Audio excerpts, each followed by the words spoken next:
उपस्थित महान भाव, सच बात तो यह है कि बताने की कोई बात ही नहीं। कारण कि प्रत्येक साधक में साधन विद्यमान है। अपने बनाए हुए असाधन ने उस विद्यमान साधन को ढक दिया है। जिस समय साधन की लालसा जागृत होती है, उसी समय अपना बनाया हुआ असाधन हट जाता है और उसके हटते ही साधक और साधन में अभिन्नता हो जाती है। पर हमसे एक बड़ी भूल ये होती है कि अपने संबंध में अथवा दूसरों के संबंध में भूतकाल का निर्णय देकर अपने को अथवा दूसरों को बुरा समझने लगते हैं। वो भी सर्वांश में नहीं। यदि सर्वांश में किसी ने अपने को बुरा समझा होता तो उसे और कोई बुरा नहीं दिखाई देता। पर आज हमारी दशा यह है कि अपने को भी बुरा समझते हैं और दूसरों को भी बुरा समझते हैं। तो ये बात इस बात को सिद्ध करती है कि हम सर्वांश में अपने को भी बुरा नहीं मानते और सर्वांश में दूसरे को भी बुरा नहीं मानते, किंतु आंशिक बुराई के आधार पर ये मान बैठते हैं कि दूसरे लोग अच्छे नहीं हैं, हम अच्छे नहीं हैं। उसका बड़ा ही भयंकर परिणाम होता है। क्या होता है?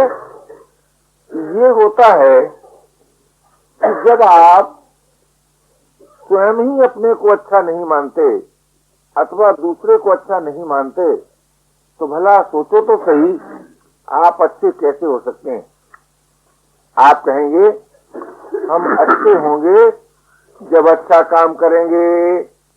अगर हम आपसे पूछें कि बुरे कर्ता से अच्छा कर्म बनेगा, तो आपके पास कोई इस बात का उत्तर नहीं है कि बनेगा। तो पहले कर्म अच्छा होगा कि पहले कर्ता अच्छा होगा? जरा ध्यान दें। यदि आप ये मान लें कि पहले कर्म अच्छा होगा, तो बिना अच्छे कर्ता के कर्म अच्छा हो ही नहीं सकता। और यदि आप ये मान लें कि पहले कर्ता अच्छा होगा, तो फिर आपको वर्तमान में अपने को निर्दोष स्वीकार करना ही पड़ेगा।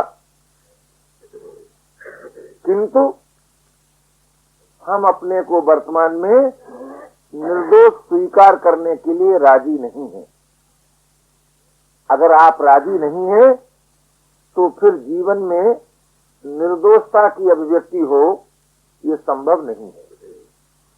आप कहेंगे तो क्या हम अपने में दोषों को देखते हुए अपने को धोखा दें जो निर्दोष मान लें? अगर हम आपसे पूछें कि आप ईमानदारी से बताइए, किए हुए दोषों का प्रभाव है जीवन में अथवा आप दोषी हैं? आप कहेंगे कि किए हुए दोषों का प्रभाव ही दोष है। अगर प्रभाव ही दोष है तो फिर वो दोष कभी मिट ही नहीं सकता। प्रभाव दोष नहीं होता, प्रभाव होता है दोष के द्वारा उत्पन्न हुआ। तो जिसके द्वारा जो उत्पन्न होता है, यदि वो न रहे तो प्रभाव नहीं रहता। इसलिए आज एक मौलिक प्रश्न आता है सामने, और वो ये आता है क्या आप अपने को भला मानने के लिए राजी हैं? क्या आप दूसरों को भला मानने के लिए राजी हैं? यदि राजी हैं तो आप भी भले हो सकते हैं और दूसरे भी भले हो सकते हैं। आप कहेंगे कि न तो हम अपने को भला मानने के लिए राजी हैं और न हम दूसरों को भला मानने के लिए राजी हैं, तो सच मानिए न आप भले हो सकते हैं और न आपके द्वारा दूसरे भले हो सकते हैं। इसलिए यदि आप सचमुच साधन निष्ठ होना चाहते हैं और साध्य के अगाध अनंत प्रेम को प्राप्त करना चाहते हैं, तो ये बात स्वीकार ही करनी पड़ेगी कि वर्तमान मानव मात्र का सर्वथा निर्दोष है। वर्तमान क्यों निर्दोष है? कि भाई जरा सोचो तो सही। क्या सोचो? ये सोचो कि दोष की उत्पत्ति होती है कि दोष की सत्ता है? ये मौलिक प्रश्न है। हमारे और आपके जीवन में दोषों की उत्पत्ति होती है कि दोष की स्वतंत्र सत्ता है? यदि दोष की स्वतंत्र सत्ता है तो उसका नाम दोष है ही नहीं। क्यों? स्वतंत्र सत्ता जिसकी होती है उसमें कोई दोष नहीं होता। अगर आप ये कहें कि दोष की उत्पत्ति होती है तो एक बात तो बताइए, कोई ऐसी उत्पत्ति आप बताइए कि जिसका विनाश अपने आप न हो। कोई नहीं बता सकते आप। कोई उत्पत्ति ऐसी होती ही नहीं कि जिसका विनाश न हो। तो भाई यदि दोष की उत्पत्ति हुई तो उसका विनाश उसी काल से आरंभ होता है जिस काल से दोष उत्पन्न होता है।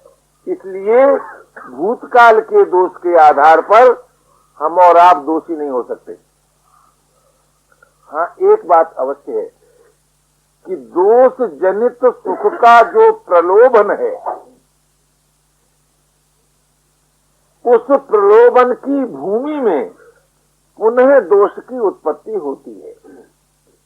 तो प्रश्न क्या रहा? कि प्रश्न ये रहा, क्या आज आपको इस बात पर निर्णय करना है कि अब हम दोष जनित सुख का भोग नहीं करेंगे? इतनी सी बात। अगर आप इस बात के लिए राजी हैं तो निस्संदेह आप परम निर्दोष हैं। और अगर आप ये सोचते हैं कि दोष जनित सुख का प्रलोभन तो हम त्याग ही नहीं सकते, उसे तो हम सुरक्षित रखेंगे ही, तब भी आप सर्वांश में दोषी नहीं हो सकते, सभी के लिए दोषी नहीं हो सकते, सर्वदा के लिए दोषी नहीं हो सकते। तब तक जीवन में दोषों की उत्पत्ति होती रहेगी। और इतनी सी बात है। तो भाई अब इन दो बातों में से एक बात आपको निर्णय करना है कि आप वो जीवन पसंद करेंगे कि जिसमें दोषों की उत्पत्ति होती रहे, अथवा वो जीवन पसंद करेंगे कि जहां निर्दोषता की अभिव्यक्ति रहे। इन दो में से किसी एक प्रकार के जीवन को स्वीकार करना ही पड़ेगा। आप विचार करें, आज हमारी दशा क्या है? या तो अपने को बुरा समझते हैं या दूसरे को बुरा समझते हैं। और जब कोई और बुरा समझने के लिए नहीं मिलता तो आज का साधक कहता है मन बहुत खराब है, ठीक, बुद्धि ठीक नहीं रही, शरीर ठीक नहीं है, साथी अच्छे नहीं है, परिस्थिति अनुकूल नहीं है, गुरु महाराज ने आशीर्वाद नहीं दिया, प्रभु ने कृपा नहीं की। बारी निर्णय, सबके कर्तव्य का यथेष्ट ज्ञान, सबकी भूल का यथेष्ट ज्ञान, और हमसे कभी भूल हुई है, हम कभी भूल कर सकते हैं, इस बात पर कोई चर्चा नहीं। जरा ध्यान तो दीजिए, हमें दूसरा बुरा कब मालूम होता है? जब वो हमारे मन की बात पूरी नहीं करता। और हमें दूसरा अच्छा कब मालूम होता है कि जब वो हमारे मन की बात पूरी करता है। आप जरा कृपा सिंधु ये तो बताइए, क्या आपके मन में जो बात उत्पन्न होती है वो ऐसी होती है जो बुरी नहीं है? थोड़ा ध्यान तो दीजिए। अगर आप ये कहते हैं कि हमारे मन में कोई बुरी बात उत्पन्न ही नहीं होती, तब तो कोई संसार में ऐसा हो ही नहीं सकता जो तुम्हारे मन की बात पूरी न करे। कोई नहीं हो सकता। और अगर आप ये कहते हैं कि हमारे मन में बुरी बात उत्पन्न होती है, तो मैं कहता हूं आपका सबसे बड़ा मित्र वही है जिसने आपके मन की बात पूरी नहीं की। क्योंकि बुरी बात में सहयोग देना ये तो आपके लिए हितकर नहीं होता। तो इस तरह से अगर आप सोचें तो भी आपको ये मानना पड़ेगा कि भाई मन की बात पूरी न होने के आधार पर आज हम दूसरों को बुरा समझने लगे हैं। आज का महाजन कहता है मजदूर अच्छा नहीं, आज का मजदूर कहता है महाजन अच्छा नहीं। तो ध्यान दीजिए, राष्ट्र कहता है प्रजा, प्रजा कहती है राष्ट्र, दो बंधुओं के बीच में है। तो मैं आपसे पूछता हूं, दूसरा अगर ठीक नहीं है तो आप गलत क्यों होते हैं भाई? आप तो ठीक बने रहिए। आप कहें कि जब तक दूसरा ठीक नहीं होगा हम ठीक हो ही नहीं सकते, तो सच मानिए आप कभी ठीक नहीं हो सकते। क्यों? आपने पहले ही पराधीनता स्वीकार कर ली और इस बात को मान लिया कि जब दूसरे लोग ठीक होंगे तब हम ठीक होंगे। ये मालूम है क्या है? ये प्रतिक्रिया है, ये निर्णय नहीं है, ये वास्तविकता नहीं है कि दूसरों ने हमारा हानि पहुंचा दी। जो व्यक्ति, जो समाज, जो देश, जो वर्ग अपने दुख का कारण दूसरों ही को मानता रहेगा, आप सच मानिए वो कभी विकास नहीं कर सकता, उसका कभी विकास नहीं हो सकता। क्यों? क्योंकि भाई जब आपने दूसरा अपने दुख का कारण मान लिया तो आप तो अपने दुख मिटाने में स्वाधीन नहीं रहे ना। और जिस कार्य में आप स्वाधीन नहीं है उस कार्य में सिद्धि हो ही कैसे सकती है? इसलिए भाई बड़ी ठंडी तबीयत से, धीरज के साथ आपको ये सोचना पड़ेगा, क्या सचमुच हमारे दुख का कारण कोई दूसरा है? यदि हमारे दुख का कारण कोई दूसरा है तो बताओ कौन है?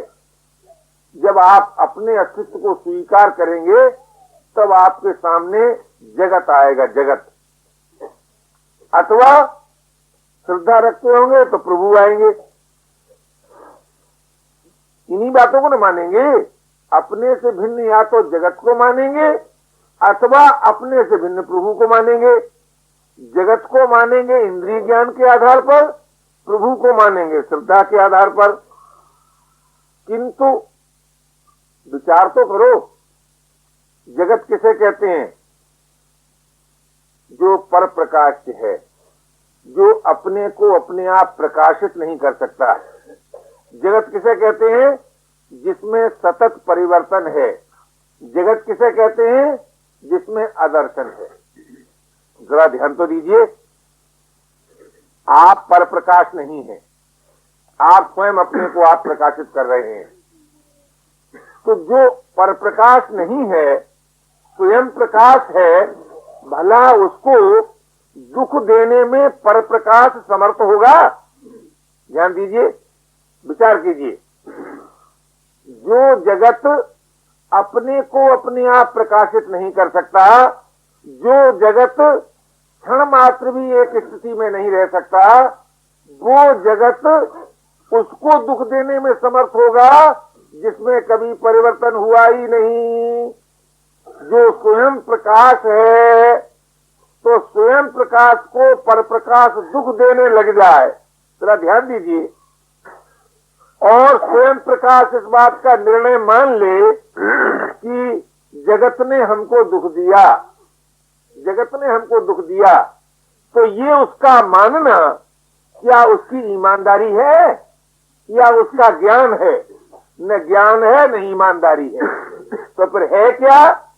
तो फिर है क्या कि जगत की दासता ने जगत के द्वारा दुख देने की बात पढ़ाई, सिखाई, बताई। जगत की दास्ता ने। अब जरा सोचो तो सही, जगत की दास्ता स्वीकार किसने की? जगत की दास्ता किसने स्वीकार की? तो आपको विवश होकर मानना पड़ेगा मैंने की। तो दुख का कारण कौन हुआ? दुख का कारण कौन हुआ? आप कहेंगे मैं हुआ। जब जगत दुख का कारण मैं हुआ तो क्यों हुआ? कि जगत की दास्ता स्वीकार की। अच्छा भाई, जब आपको दुख का कारण मालूम हो गया कि जगत की दास्ता स्वीकार करने से मैं दुखी हुआ, अच्छा भाई उस दास्ता का त्याग कर दो, दुख मिट जाएगा। आप कहें कि नहीं नहीं, दुख मिट ही नहीं सकता। अगर दुख नहीं मिट सकता तो दुख के कारण का ज्ञान आपको कैसे हो गया? कैसे आपने निर्णय दे दिया कि अमुक हमको दुख देता है? ये निर्णय तो ज्ञान पूर्वक न होगा भाई। अमुक वर्ग कहो, अमुक व्यक्ति कहो, अमुक अवस्था कहो, अमुक परिस्थिति कहो, अगर हमको दुख देती है तो इस बात का ज्ञान के बिना निर्णय हो नहीं सकता। तो जब आपके ज्ञान का ही इसमें विरोध है कि भाई अगर हमारे जीवन में से वस्तुओं की दास्ता निकल जाए तो हमारे लिए वस्तु का न होना दुखद नहीं है। यदि हमारे जीवन में से व्यक्तियों की दास्ता निकल जाए तो व्यक्तियों का होना हमारे लिए दुखद नहीं है। यदि हमारे जीवन में से परिस्थितियों की दास्ता निकल जाए तो परिस्थितियों का होना हमारे लिए दुखद नहीं है। किंतु न तो हम वस्तु की दास्ता का त्याग करेंगे, न हम व्यक्ति की दास्ता का त्याग करेंगे, न हम परिस्थितियों की दास्ता का त्याग करेंगे, और दिन रात सोचते रहेंगे हम दुखी हैं और हमारे दुख का कारण दूसरे लोग हैं। ये साधक का सोचना नहीं है, ये विचारशील का सोचना नहीं है। ये तो उसका सोचना है कि जो एकमात्र सुख भोग में ही निरंतर रत रहना चाहता है, जो सुख की दास्ता से ऊपर नहीं उठना चाहता है, उसका ये सोचना ठीक है। अब ध्यान दीजिए और स्वयं विचार कीजिए कि पर प्रकाश वस्तुएं स्वयं प्रकाश को दुख नहीं दे सकती। अब यहाँ एक दार्शनिक थोड़ा विचार कर लो। आप कहेंगे कि हम ये मानने के लिए राजी नहीं हैं कि वस्तुओं से भिन्न भी हमारा जीवन है। मेरे जो सोचने का ढंग है वो कुछ अपने को सामने रख करके है। अगर कल्पना करो हम ये मान लें कि वस्तुओं से भिन्न हमारा कोई जीवन ही नहीं है, वस्तु ही हम हैं, तो मैं आपसे पूछता हूँ, वस्तुओं से भिन्न हमारा कोई जीवन नहीं है, ये ज्ञान वस्तु को है कि आपको है?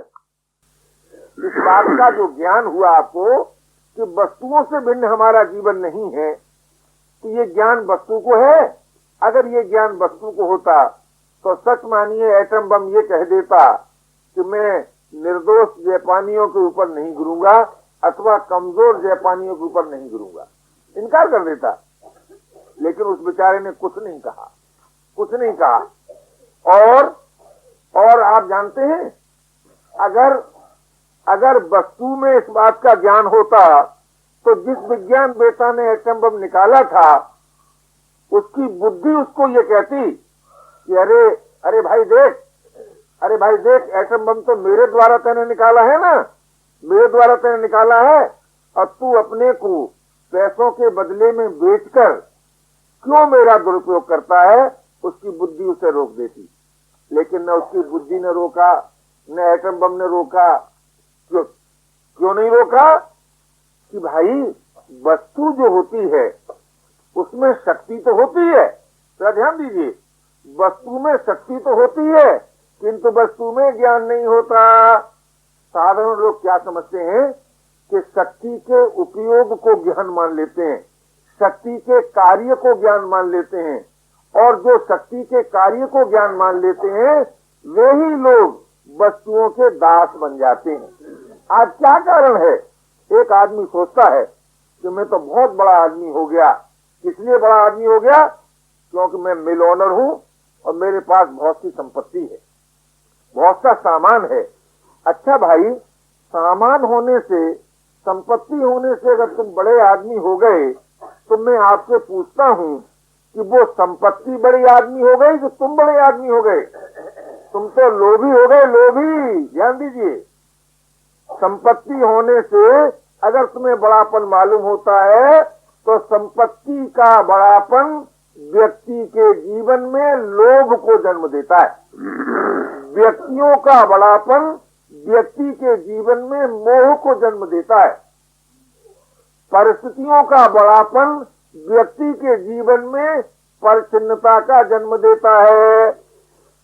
अब आप सोचें, और हर भाई सोचे कि लोभी को तुम बड़ा आदमी कह सकते हो? लोभ को, मोह को, परिच्छिन्नता को, काम को, इनको आप बड़ा आदमी कह सकते हैं? इनके आधार पर कोई बड़ा हुआ है? जब विचार करेंगे तो आपको इनकार करना पड़ेगा, नहीं कह सकते।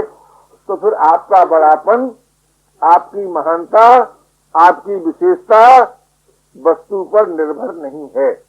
हाँ, एक बात जरूर है कि अगर आप सचमुच बड़े आदमी हैं तो आपके द्वारा वस्तुओं का सदुपयोग होगा, आपके द्वारा वस्तुओं का उत्पादन होगा, आपके द्वारा व्यक्तियों की सेवा होगी। ये तो हो सकता है।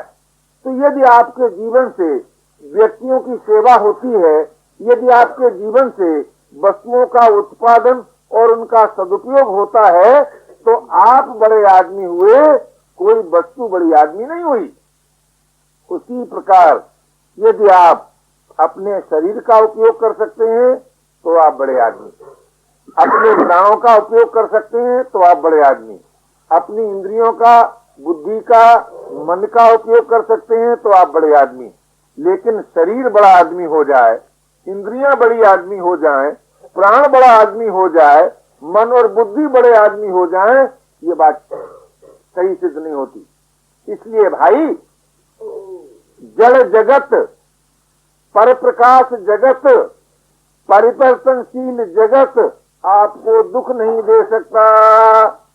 अब आप कहेंगे, अच्छा ये बात हम माने लेते हैं कि जगत ने हमको दुख नहीं दिया, तो ये बात हम कैसे न माने कि प्रभु ने हमें दुख नहीं दिया? क्यों नहीं उन्होंने ऐसा विधान बनाया?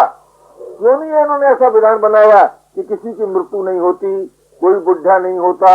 मैं आपसे पूछता हूँ, आज अगर मृत्यु वाला विधान रोक दिया जाए, तुम्हारी बात मान ली जाए, तो मैं आपसे पूछता हूँ, जिस जगह आप बैठे हैं आपको जगह मिल जाती? अगर जितने प्राणी हमसे पहले हुए हैं या सृष्टि में आज तक उत्पन्न हुए हैं, अगर वो सब प्राणी आ जाएं, तो महाराज एक दफे की हम आपको घटना सुनाएं। हम नेपाल यात्रा करने जा रहे थे, तो रेलवे ने जो ट्रेन दी वो थी मालगाड़ी का डिब्बा। तो महाराज हम घुस तो गए भीतर, और जो भीड़ का रेला लगा, तो महाराज ये दशा आई कि इससे तो मर जाना बहुत अच्छा है, यात्रा करना अच्छा नहीं। तो निर्बल के बलराम वाली बात उस वक्त याद आएगी महाराज, और वो गाड़ी के बीच का जो कोना होता है उसमें आ गए, उसमें आ गए। और आने से हम तो ये सोचते थे कि भाई कौन सा क्षण होगा अगर उससे छुटकारा मिले, तो जरा सी भीड़ में ये दशा हो गई। और यदि सभी मरे हुए प्राणी इकट्ठे हो जाए यहाँ, तो क्या दशा होगी? जरा सोचो तो सही, जरा सोचो तो सही अपनी बुद्धि पर। तो भाई ऐसी बात नहीं है, ध्यान देना इस बात में है कि भाई जो विधान है, जो विधान है वो हमसे आपसे अधिक ईमानदार है, हमसे आपसे अधिक हितकर है, उपयोगी है। किंतु आज हमारी दशा ये हो गई कि अपने मन की बात पूरी न होने से, अपनी कामना की अपूर्ति के दुख से क्षोभित हो गए, क्रोधित हो गए, और उस दुख का कारण दूसरे को लगे मानने। तो मैं अभी आपसे निवेदन कर रहा था कि आप कहेंगे, अच्छा भाई जगत तो हमको दुख नहीं दे सकता, लेकिन प्रभु ने ऐसा विधान क्यों बनाया जो जीवन में दुख है? बहुत ठीक बात। अगर मैं आपसे पूछूं कि आपके जीवन में से दुख का हिस्सा निकालने देते हैं। कौन सा? कि पानी न पीने से जो दुख होता है वो निकाल दो, और भोजन न मिलने से जो दुख होता है वो निकाल दो। अच्छा, फिर हम आपसे पूछते हैं, पानी पीने के सुख का आप भोग कर सकते हैं? भोजन करने के सुख का आप भोग कर सकते हैं? ये तो किसी ऐसे आदमी से पूछिए जिसके पास भोजन बहुत हो और भूख न लगती हो, कितना वो पश्चाताप करता है, कितना वो दुखी होता है। और वैद्य और डॉक्टरों के पास जाता है कि डॉक्टर साहब कोई ऐसी तरीका बताइए कि किसी तरह भूख ही नहीं लगती है बिल्कुल। अरे भले आदमी, भूख नहीं लगती है तो भूख लगने में तो तकलीफ ही मालूम होती है। अच्छा, तो क्यों परेशान होते हो? बोले नहीं महाराज, बिना खाए रहा ही नहीं जाता, बिना खाए रहा नहीं जाता, भूख लगती नहीं है। अब बड़े दुखी हो गए। तो क्यों दुखी हो गए? कि उन जीवन में से दुख निकल गया। क्या ध्यान दीजिए, जब जीवन में से दुख निकल जाता है मेरे भाई, तब जीवन में सुख के भोग का कोई स्थान ही नहीं रहता, कोई स्थान नहीं रहता। तो ये जो आप सोचते हैं कि हमारे और जीवन में से दुख का अंश बिल्कुल निकाल दिया जाए, तो मैं आपसे पूछता हूं कि दुख का अंश बिल्कुल निकाल देने के बाद क्या आपका जीवन जीवन है? जीवन नहीं रहेगा। क्यों? सुख भोग ही नहीं सकते, और जब सुख भोगते हैं तब बोले दुख भोगना ही पड़ेगा। अब चाहते आप क्या है कि प्रभु ऐसा विधान बनाते कि सुख तो भोगते रहें और दुख न भोगना पड़े। तो मैं आपको एक बात कहना चाहता हूं, ऐसा भी जीवन है, ऐसा भी जीवन है कि जिसमें आपको दुख नहीं भोगना पड़ेगा, दुख नहीं भोगना पड़ेगा। लेकिन उस जीवन के लिए इस समय जो आप सुख भोगते हैं, मैं ये नहीं कहता हूं कि आप उस सुख का त्याग कर दें, लेकिन उस सुख के प्रलोभन का आप त्याग कर सकते हैं क्या? उस दुख के भय का आप त्याग कर सकते हैं क्या? यदि दुख के भय का त्याग कर सकते हैं, यदि सुख के प्रलोभन का त्याग कर सकते हैं, तो इसी जीवन में आपको ऐसा जीवन भी मिल सकता है कि जिसमें दुख की गंध भी नहीं है। किंतु वो जीवन कब मिलेगा? जब आप अपने दुख का कारण किसी और को नहीं मानेंगे, जब आप अपने सुख का हेतु किसी और को नहीं मानेंगे। जब तक आप दूसरों को अपने सुख का हेतु मानेंगे, जब तक आप दूसरों को अपने दुख का हेतु मानेंगे, तब तक वो जीवन नहीं मिलेगा। आप कहेंगे क्यों नहीं मिलेगा? कि इसलिए नहीं मिलेगा कि जो दूसरों को सुख का हेतु मानता है उसमें नवीन राज की उत्पत्ति होती जाती है, और जो दूसरों को दुख का हेतु मानता है उसमें द्वेष की अग्नि जलने लगती है। तो जहाँ राज की पराधीनता हो और जहाँ द्वेष की अग्नि जल रही हो, वहाँ भला जीवन कैसे मिल सकता है?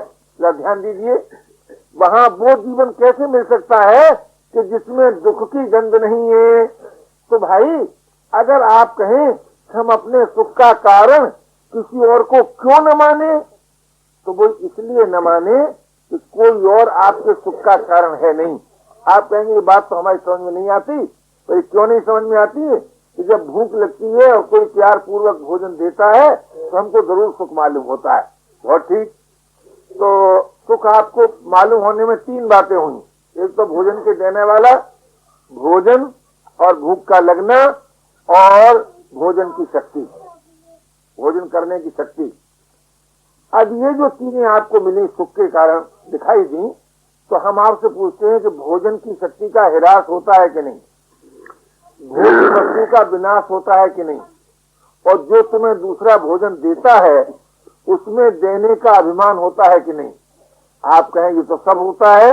तो इन सबके बदले में जो सुख मिलता है वो इतना काफी है कि उसके लिए सारी पराधीनता सही जाए।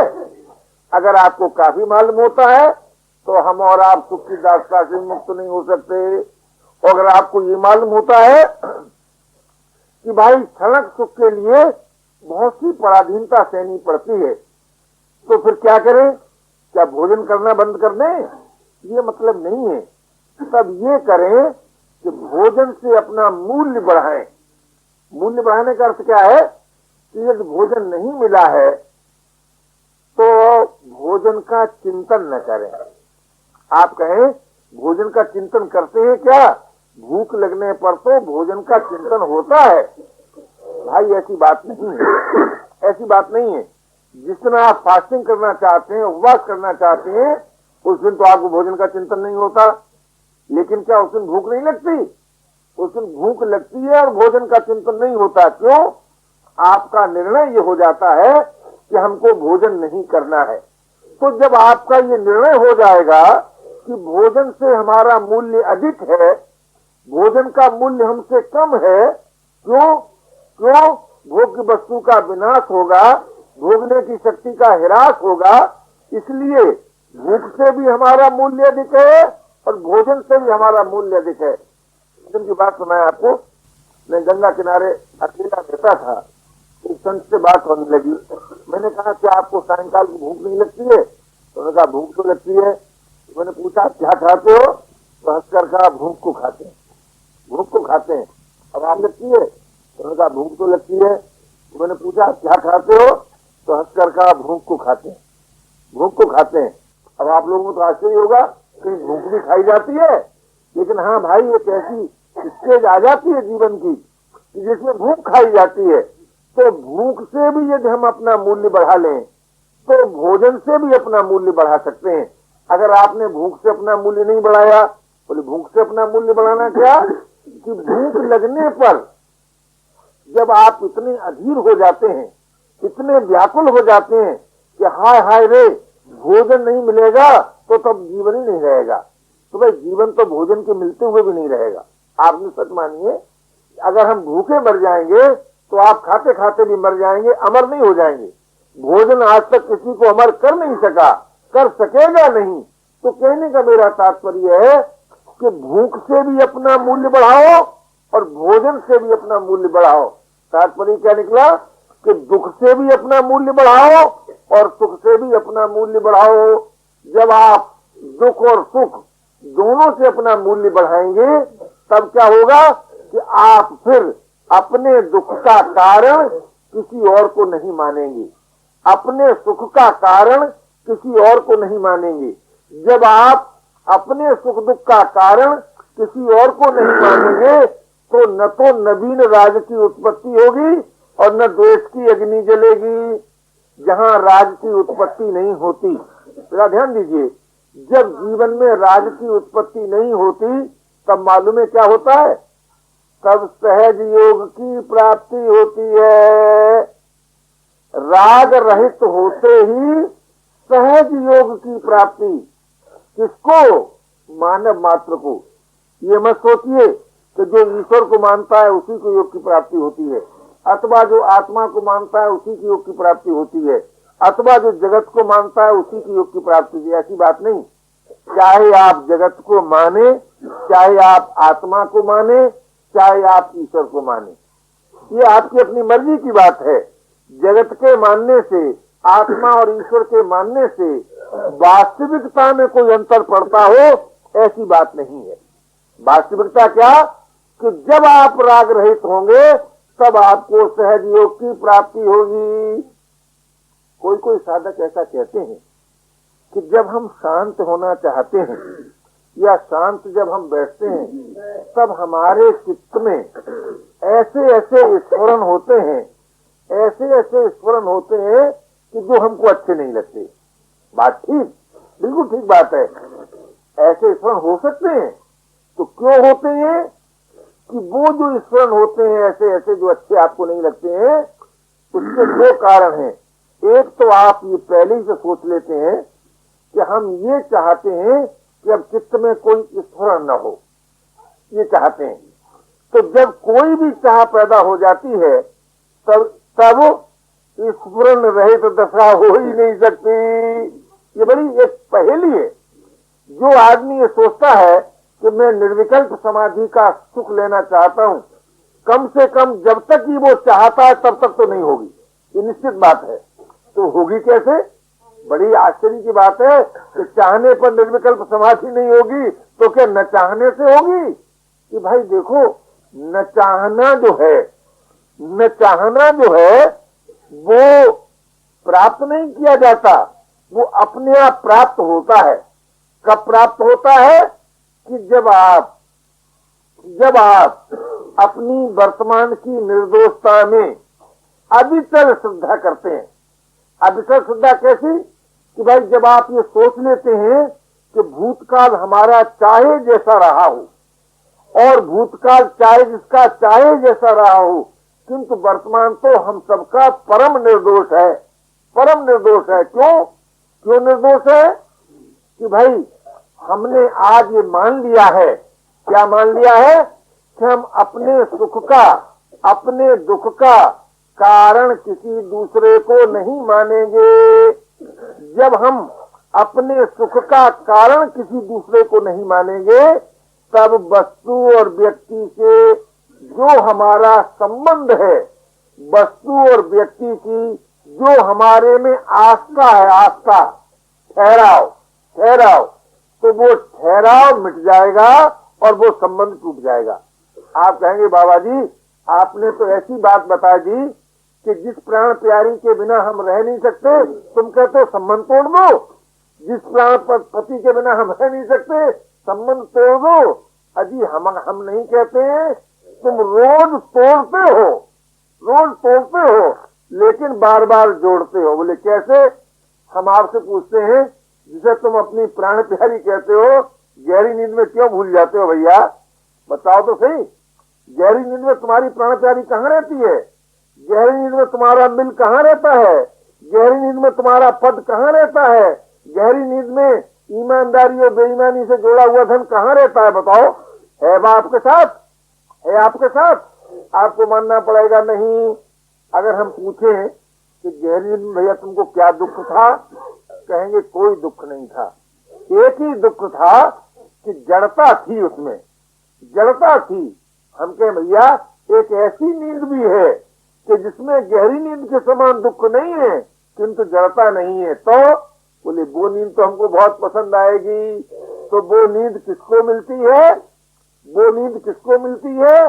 वो नींद उसको मिलती है जो अपने सुख दुख का कारण दूसरे को नहीं मानता, अपने सुख दुख का कारण दूसरे को नहीं मानता, लेकिन इस बात का बड़ा ध्यान रखता है, इस बात का कि कहीं मेरे द्वारा किसी को दुख न हो जाए, इस बात का ध्यान रखता है। आप कहेंगे कि जब कोई दूसरा किसी के सुख दुख का कारण नहीं है तो भला मैं कैसे किसी के दुख का कारण हो सकता हूँ?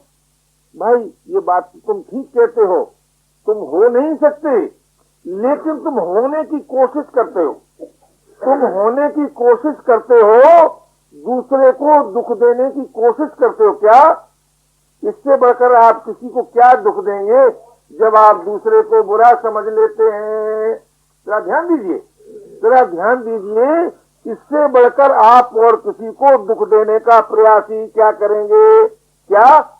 अच्छा आप कहें कि अच्छा भाई आज से हम किसी को दुख देने का प्रयास नहीं करेंगे, तो आपको ये व्रत लेना पड़ेगा कि कोई दूसरा बुरा नहीं है, कोई दूसरा बुरा नहीं है। जब कोई दूसरा बुरा है ही नहीं तो हम आपको चैलेंज देते हैं कि आप मन में बुरा संकल्प उठा तो लीजिए। नहीं उठा सकते। इसलिए मैंने आपसे निवेदन किया कि अपने दुख का कारण किसी को और न मानने पर भी, अपने सुख का कारण किसी और को न मानने पर भी ये बात भी माननी पड़ेगी कि हम किसी को दुख देने का प्रयास कभी नहीं करेंगे। और सबसे बड़ा दुख यही है जीवन में, मेरे ख्याल से। आप सोचिएगा, इस पर विचार कीजिए, क्योंकि मानव सेवा संघ की नीति में अपना विचार किसी पर लादने का नियम नहीं है। आप सोचिएगा, जिस समय कोई आपको बुरा समझता है उस समय आपको कितना दुख होता है, उस समय आपको कितना दुख होता है। और दूसरी बात क्या होती है कि उसी समय आपके मन में ऐसी प्रतिक्रिया होती है कि जो आपको बुरा समझता है उसके दोष देखने में आपकी प्रवृत्ति स्वतः हो जाती है। जरा ध्यान दीजिए, हम ही को बुरा कहते हैं, ये भी तो बुरे हैं। ये बात उसी समय पैदा होती है। अगर आपको कोई बुरा नहीं समझता, जरा सोचिए, उस समय आपके मन में कितना धीरज होता है, और एक विचार का उदय होता है क्या कि देखो ये कितने भले आदमी हैं कि हम जैसे साधारण व्यक्ति को भी भला आदमी मानते हैं, भला आदमी मानते हैं। और उसका प्रभाव क्या होता है कि जब हमको कोई बुरा समझता है तब तो हमारे में ये प्रवृत्ति उदय होती है कि हम दूसरे के दोष देखने लगते हैं, और जब हमें कोई भला समझता है तो हमारे जीवन में ये प्रवृत्ति होती है कि हम अपने दोष देखने लगते हैं कि हाय हाय, हम जैसे साधारण व्यक्ति को इतना आदर, इतना प्यार। हम एक अपने बचपन की घटना सुना है। हम बचपन में एक स्थान पर संत महात्माओं को दर्शन करने गए, तो जिन महात्माओं को दर्शन करने गए तो वहां हमको इतना अच्छा व्यवहार किया वहां के लोगों ने कि हम आपको क्या बताएं, आदर भी मिला, प्यार भी मिला और वस्तु भी मिली। तो हमारे मन में ये संकल्प उठा कि महात्माओं के दर्शन करने मात्र में इतना सुख मिलता है तो न जाने महात्मा होने में कितना सुख मिलता होगा। मैं सच कहता हूं आपसे, किसी ने मुझे उपदेश नहीं किया, लेकिन उन संत प्रेमियों के व्यवहार का असर इतना जीवन पर पड़ा कि भाई महात्माओं के दर्शन करने के लिए हम आए थे और उसमें इतना सुख मिला कि सुंदर सा भोजन भी मिला, आदर भी मिला, प्यार भी मिला, सम्मान भी मिला, सब कुछ मिला। तो न जाने महात्मा होने में क्या मिलता होगा। तो कहने का मेरा तात्पर्य है कि जब आप किसी को बुरा समझने लगते हैं, किसी को बुरा समझने लगते हैं, तब दूसरों में क्या प्रतिक्रिया होती है, और जब आप किसी को भला समझते हैं तब दूसरों में क्या प्रतिक्रिया होती है। जब हमें कोई भला समझता है तब हमारे जीवन में क्या प्रतिक्रिया होती है, और जब हमें कोई बुरा समझता है तब हमारे जीवन में क्या प्रतिक्रिया होती है। इस संबंध में विचार करने से मुझे ऐसा मालूम होता है कि भाई सबसे बड़ी सेवा अपनी और दूसरे की, अपनी और दूसरे की, इसी में मुझे मालूम होती है कि मैं ऐसा मान लेता हूं कि दुनिया का सबसे बड़ा आदमी वही हो सकता है जो किसी को बुरा नहीं समझता, वो सबसे बड़ा आदमी हो सकता है। और दुनिया का सबसे बड़ा आदमी वो भी हो सकता है जो किसी से सुख की आशा नहीं करता, जो अपने दुख का कारण किसी और को नहीं मानता। जो अपने दुख का कारण किसी और को नहीं मानेगा वो निस्संदेह इसी जीवन में महापुरुष हो जाएगा। जो अपने सुख का कारण किसी और को नहीं मानेगा वो इसी जीवन में महापुरुष हो जाएगा। जो दूसरे को बुरा नहीं समझेगा वो महापुरुष हो जाएगा, इसमें कोई संदेह की बात नहीं। मैं आपसे पूछता हूं, इन तीनों बातों के मानने में आपको क्या आपत्ति होती है, क्या कठिनाई होती है, और इन तीनों बातों के न मानने से आपकी क्या हानि होती है? अगर आप बता सके मुझे तो मैं जब 9 और 11 का जो समय है उसमें हर एक भाई में बात कर सकता हूं कि क्या कठिनाई होती है और क्या हानि होती है। मैं आपको विश्वास दिलाता हूं, न कोई कठिनाई होती है न कोई हानि होती है। हम सब महापुरुष हो सकते हैं। क्यों हो सकते हैं? क्योंकि उससे हमारी जाति एकता है। महानता से मानव मात्र की, प्राणी मात्र की स्वरूप की एकता भी है, जाति एकता भी है। स्वरूप की एकता से मतलब क्या कि दूरी है नहीं, भेद है नहीं। जाति एकता से क्या मतलब कि नित्य संबंध है। अब ये दार्शनिक चर्चा है कि भाई किसी ने जाति एकता मानी और किसी ने स्वरूप की एकता मानी, इस चक्कर में आपको पढ़ने की जरूरत नहीं है। लेकिन जरूरत इस बात की अवश्य है कि आप दूसरे के साथ सबसे बड़ी भलाई यही कर सकते हैं कि आप उसे बुरा न समझें। वो चाहे जैसा है उसी पर छोड़ दें, लेकिन आप किसी को बुरा न समझें। जिस समय आप किसी को बुरा नहीं समझेंगे, सुखियों को देखकर क्रोध नहीं आएगा महाराज, ईर्ष्या नहीं पैदा होगी है, और दुखियों को देखकर अभिमान नहीं आएगा। जब दुखियों को देखकर अभिमान नहीं आएगा तो करुणा आएगी। जब सुखियों को देखकर क्षोभ नहीं होगा, क्रोध नहीं होगा, तब प्रसन्नता आएगी। लेकिन आज हमारी दशा क्या है? आज हमारी दशा यह है कि जब कोई हमें सुखी दिखाई देता है अपने से अधिक, और उससे हमारी अगर ममता नहीं है तो क्रोध आता है, क्रोध। और इस बात को आज विकास समझा जाता है, बुद्धिमानी समझी जाती है कि हम बड़े बुद्धिमान हैं इस बात में कि अपने से सुखियों को देखकर प्रसन्न हो ही नहीं सकते, और कोशिश ये करते हैं कि ये जो एक जगह सुख संपादित दिखाई देता है, ये मालूम होता है कि ये दूसरों के साथ अत्याचार किया है और अपने सुख का संपादन किया है। अगर हम आपसे पूछें कि कृपा सिंधु ये बताओ तुम क्या चाहते हो, कि चाहते तो हम भी सुख का ही संपादन करना है। तो जिस सुख के संपादन को आप ये मानते हैं कि ये अनेक दुखियों के दुख से सुख संपादित हुआ है और वही आप चाहते हैं, तो क्या आपके जीवन से अनेक दुखियों को दुख नहीं मिलेगा? अवश्य मिलेगा भाई। अंतर केवल इतना है कि अब तक ये अत्याचार करते रहे, अब हम करेंगे। तो भाई इसका नाम सुधार मैं तो नहीं मानता हूं। एक सज्जन मेरे पास आए और उन्होंने यहां तक कहा, कम्युनिस्ट विचार के थे इलाहाबाद में, यहां तक कहा कि देखिए मैं ईश्वर पर तो विश्वास नहीं करता हूं और तुम्हारे धर्म कर्म पर भी ज्यादा विश्वास नहीं करता हूं, लेकिन मुझे तुम मालूम होते हो, मैं तुम पर विश्वास करता हूं। और उसने पिताजी कह के कहा, पिताजी कोई सुंदर बात बताओ। तो मैंने कहा एक बात मैं बताना चाहता हूं कि तुम किसी सुखी को देखकर क्षोभित मत होना, बस ये बात मान लो तुम। मैं नहीं कहता तुमसे कि तुम ईश्वर को मान लो, मैं नहीं कहता कि तुमसे कि तुम धर्म को मान लो, लेकिन किसी सुखी को देखकर क्षोभित मत होना। क्यों? जब तुम सुखी को देखकर क्षोभित नहीं होगे तब तुम्हारे जीवन में प्रतिहिंसा नहीं आएगी। जब प्रतिहिंसा नहीं आएगी तो चित्त शांत होगा, और जब चित्त शांत होगा तो उसमें विचार का उदय होगा। जब विचार का उदय होगा तब अविचार की निवृत्ति होगी, और जब अविचार की निवृत्ति होगी तो वास्तविकता का अनुभव होगा। देखो भाई, साधन का अर्थ ये नहीं है कि आज ईश्वरवादी इस बात की कोशिश करे कि दूसरे लोग ईश्वर को मान लें। साधन का अर्थ ये नहीं है कि आज अध्यात्मवादी ये कोशिश करे कि दूसरे अध्यात्मवाद को मान लें। साधन का अर्थ ये नहीं है कि आज भौतिकवादी ये कोशिश करे कि लोग आत्मा और परमात्मा को न माने। ये साधन का अर्थ नहीं है। साधन का अर्थ क्या है? आप जो मानते हैं, आपको जो अच्छा लगता है उसको आप माने, और उस मान्यता के आधार पर अपने को इतना सुंदर बना लें, इतना सुंदर बना लें कि आपको अपने सुख दुख का कारण दूसरा न मालूम पड़े। आप कहें कि अगर कोई मालूम पड़ा तो उसमें हानि क्या? कि भाई देखो, जब तक आपको अपने सुख दुख का कारण दूसरा मालूम पड़ेगा तब तक आप राग द्वेष रहित नहीं हो सकते, और जब राग द्वेष रहित नहीं हो सकते तो न तो भौतिकवाद की दृष्टि से आपको चिर शांति मिल सकती है और न आपका जीवन विधान हो सकता है। देखिए, भौतिक दर्शन ने हमें क्या दिया?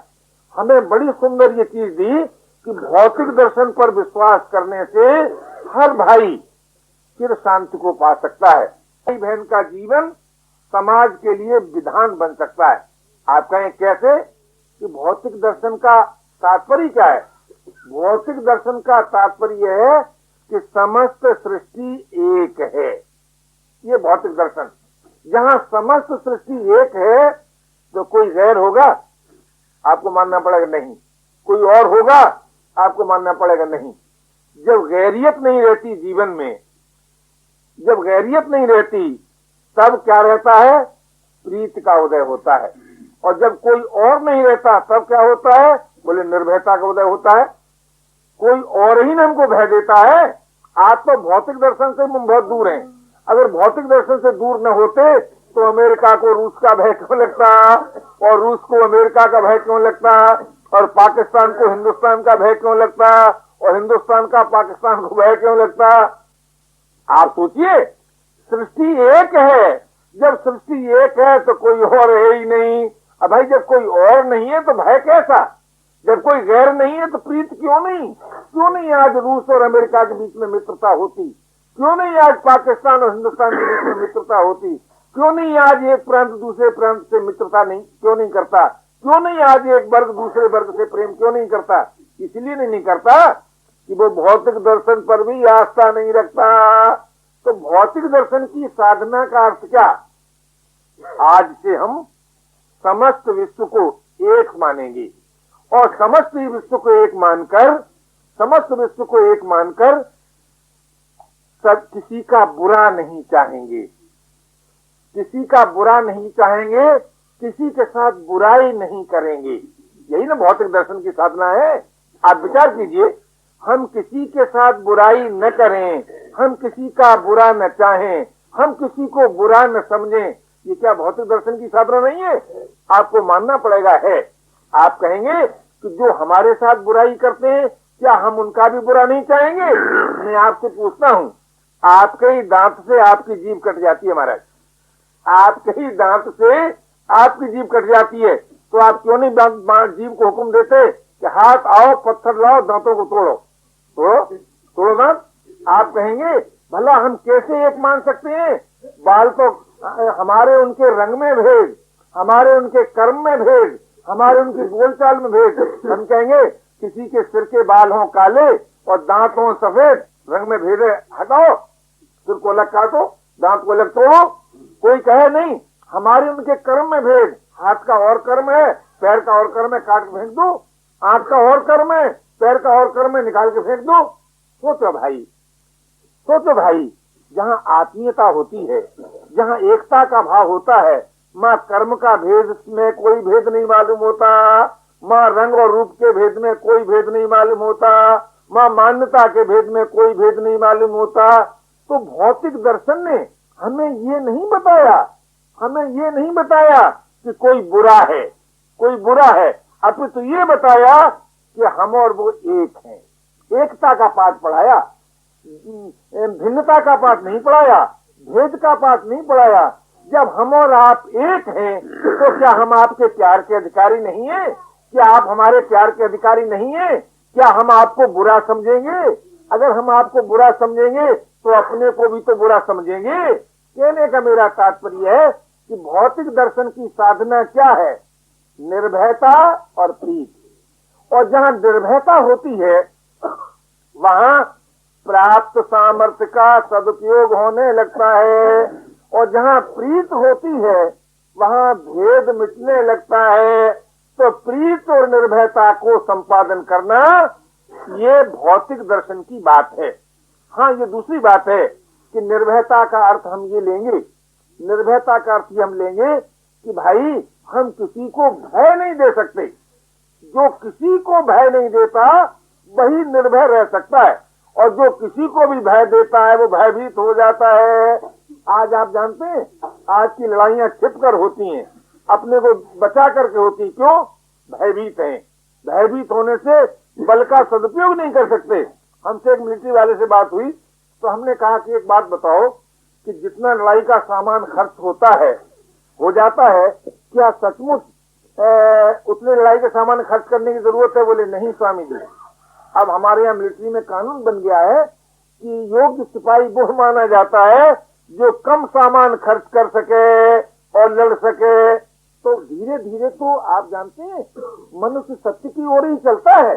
तो कहने का मेरा तात्पर्य था भाई कि भौतिक दर्शन के आधार पर भी आप किसी को बुरा नहीं समझ सकते, आप किसी को गैर नहीं समझ सकते, आप किसी का बुरा नहीं चाह सकते, आप किसी के साथ बुराई नहीं कर सकते। जरा ध्यान दीजिए, जब हमें किसी के साथ बुराई करना ही नहीं है, जब हम किसी का बुरा चाहेंगे नहीं, तो वर्ग विभाजन कैसा, तो देश विभाजन कैसा, ध्यान दो, वर्ग विभाजन कैसा, देश विभाजन कैसा, पार्टी फीलिंग कैसी आ सकती है? बात नहीं आएगी। जब ये नहीं आ सकती तब प्रत्येक व्यक्ति का जीवन इतना सुंदर हो जाएगा कि उस जीवन का लोग अनुसरण करेंगे। इसी का नाम है सुधार और सुधारक। सुधारक उसे नहीं कहते जो समाज में विद्रोह पैदा कर दे, सुधारक उसे कहते हैं जो समाज में एकता का जन्म दे, और एकता का जन्म बिना प्रीति के नहीं होता, और प्रीत बिना अपना माने नहीं होती। तो समस्त विश्व को जो अपना मान लेता है वो है भौतिकवादी, और उस भौतिकवादी के जीवन में प्रीति की गंगा लहराती है, निर्भयता की गंगा लहराती है, और सुख दुख की दास्ता से मुक्त होता है। क्यों? आपके सारे विश्व को अपना मानकर आप एक क्षण नहीं रह सकते दुखी होकर सुखी होकर। अच्छा भाई, सारे विश्व को अपना मान लो, लाखों नौजवान इस वक्त मर रहे हो बैठकर रो, है हिम्मत किसी में? ये जो आप सुख दुख का जो भोग करते हैं, सुख दुख का भोग करते हैं एक अपनी नई दुनिया बनाकर। अगर आप अपनी नई दुनिया नहीं बनाते तो ना आप सुख का भोग कर सकते हैं ना दुख का भोग कर सकते हैं, क्योंकि इतना सुख है कि आप दब जाएंगे और इतना दुख है कि आपको पता भी नहीं चलेगा। इसलिए भाई, जब हम सारे विश्व को अपना मान लेते हैं तब सुख दुख का भोग नहीं करते, तो करते क्या है कि सुख दुख का उपयोग करते हैं। आज हम भौतिक दर्शन से भी बहुत नीचे गिर गए, बहुत नीचे गिर गए। तो जब भौतिक दर्शन से ही बहुत नीचे गिर गए तो अध्यात्म दर्शन और आस्तिक दर्शन की तो भैया आरंभ ही नहीं होता। तो मेरा निवेदन ये था कि समस्त विश्व के साथ एकता स्वीकार करना मानव मात्र का पहला साधन है, पहला साधन है। और जब हम समस्त विश्व को एक को अपना मान लेते हैं या अपने से अभिन्न मान लेते हैं, तब क्या होता है कि सुख और दुख के भोग की सामर्थ्य ही नहीं रहती। न तो सारे विश्व का हम सुख भोग सकते हैं, न सारे विश्व का हम दुख भोग सकते हैं। जहाँ सुख दुख भोग की सामर्थ्य नहीं रहती, माँ सुख का उपयोग होने लगता है, दुख का उपयोग होने लगता है। बोले दुख का उपयोग किसमें होता है? विरक्ति में। सुख का उपयोग किसमें होता है? उदारता में। तो वो जो उदारता और विरक्ति है वो क्या करती है कि हमें भौतिक दर्शन से अध्यात्म दर्शन में प्रवेश कराती है। उदारता और विरक्ति, आप कहेंगे उदारता और विरक्ति कैसे प्रवेश करा देती है?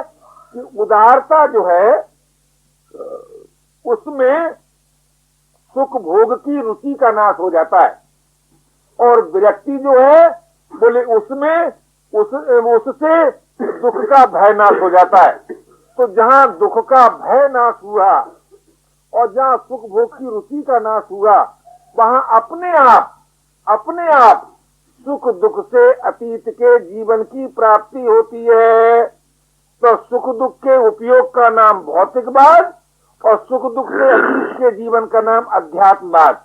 वही जहां सुख दुख से अतीत के जीवन की प्राप्ति होती है, फिर बोले वहां जहां सुख दुख से अतीत के जीवन की प्राप्ति है वहीं परम प्रेम की अभिव्यक्ति भी है, अभिव्यक्ति भी है। तो वो जो परम प्रेम की अभिव्यक्ति है वो है आस्तिक दर्शन।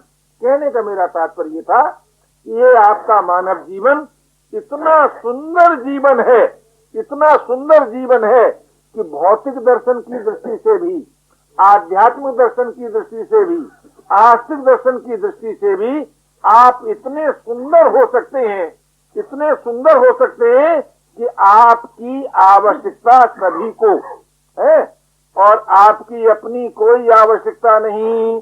जिसकी अपनी कोई आवश्यकता नहीं रहती वही मुक्त है, और जिसकी सभी को आवश्यकता रहती है वही भक्त है। तो आप भक्त भी हो सकते हैं, मुक्त भी हो सकते हैं, और इसी जीवन में हो सकते हैं अथवा अभी हो सकते हैं। तो मेरे अभी कहने से लोग भयभीत हो जाते हैं, लेकिन वास्तव में बात सच्ची है। आप इसी क्षण से 3 बातें स्वीकार कर लीजिए। हम किसी को बुरा नहीं समझेंगे, पहली बात। हमारे दुख का कारण कोई और नहीं, दूसरी बात। और हमारे सुख का कारण कोई और नहीं, तीसरी बात। जब आप किसी को बुरा नहीं समझेंगे तब सर्वात्म भाव की अभिव्यक्ति होगी। जब आप अपने दुख का कारण किसी और को नहीं मानेंगे, प्रेम की अभिव्यक्ति होगी। और जब आप सुख का कारण किसी और को नहीं मानेंगे, स्वाधीनता की अभिव्यक्ति होगी। सर्वात्म भाव, प्रेम और स्वाधीनता, यह है आपका मानव जीवन। जहां स्वाधीनता है वहीं मुक्ति है, जहां सर्वात्म भाव है वहीं एकता है, और जहां प्रेम है वहीं अगाध अनंत रस है। इसलिए भाई, इस जीवन में हम सबको मानवता प्राप्त हो सकती है जिसमें पूर्णता निहित है।